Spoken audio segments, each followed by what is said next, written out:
Yeah, hi, this is Scott Dudley from Funnel Fellow Radio, and welcome to the second episode of the podcast. And today we're going to be having a bit of a look at button colors and which button color is the best color for conversions.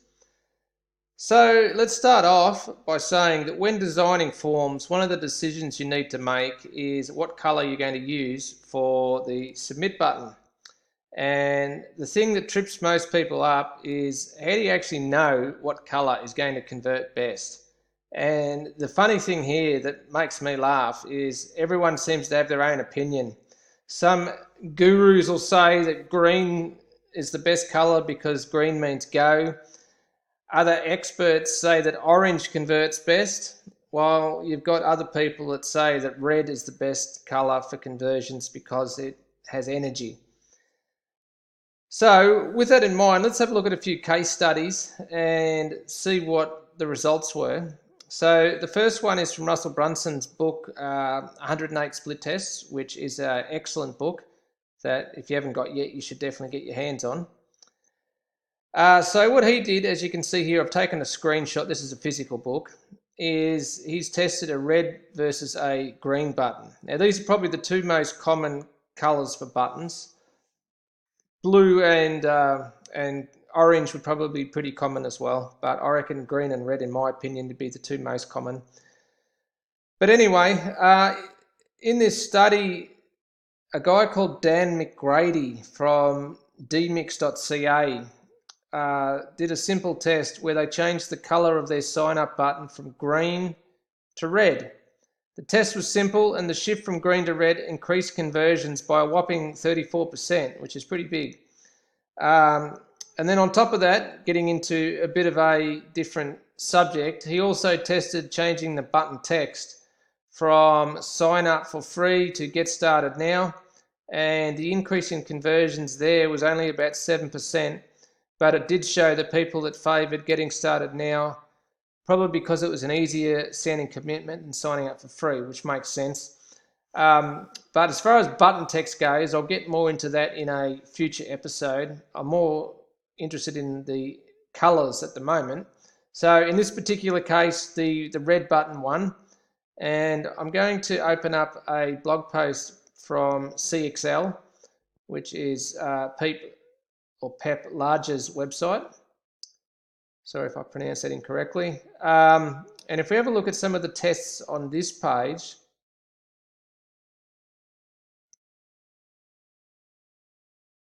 so this was the first case study that they did. Actually, this is exactly the same test, DMIX, 600 subjects.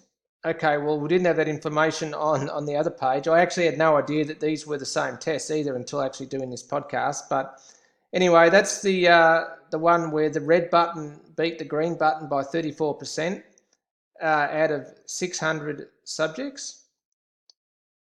And if we look at case study 2, this comes from HubSpot. They ran a similar test with green and red buttons on a client site. They ran the test for a few days and in total had more than 2,000 visits, which is a pretty decent sample size. And here the red button outperformed the green button by 21%. So that's a similar result to the previous study. And then case study number 3, this comes from VWO, who have their own split testing software. So the client was an e-commerce site selling mobile phones and accessories. They tested buy now button colors on the site. The competition included a white button with green text, green button with white text, and a red or dark orange button with white text. And the winner was, you guessed it, the red button, this time with a 5% conversion lift. And then finally, for case study number 4, instead of comparing reddish versus green buttons, this one looks at an orange versus a blue button. It doesn't actually say who this test came from, but in this test, the blue button won, producing a 9% lift. Despite that upset by blue buttons, red or reddish buttons were dominant, a trend supported by other studies as well. So with that in mind, let's just pop back to the content of this podcast. And what I want to get at here is the key takeaway from all of this is that even though it seemed from those 4 tests that red was by far the best colour, the point that we need to make is that no single colour is universally better than any other colour.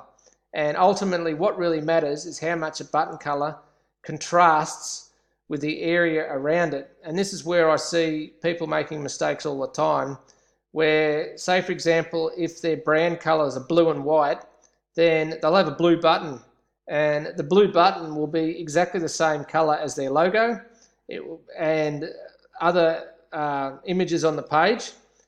And even though it looks nice as far as it matches in with everything else, the whole point of a button is that you want to draw attention to the button.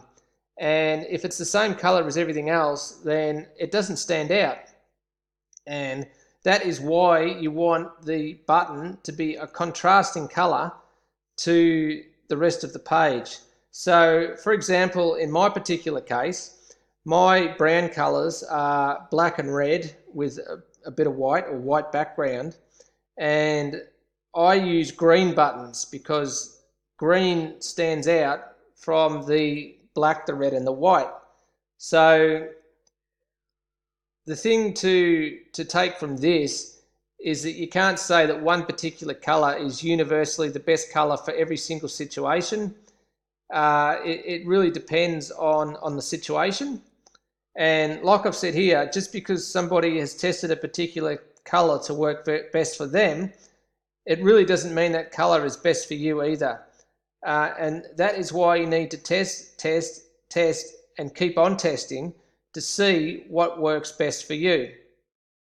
And then on top of the button color, the button text or the call to action is just as important, if not more important, which is sort of what I was alluding to before, and we'll talk about that more in another episode. But yeah, just if there's one huge takeaway to take from this podcast, it's that the buttons on your order forms or your opt-in pages, doesn't have to be an order form, can also be an opt-in page.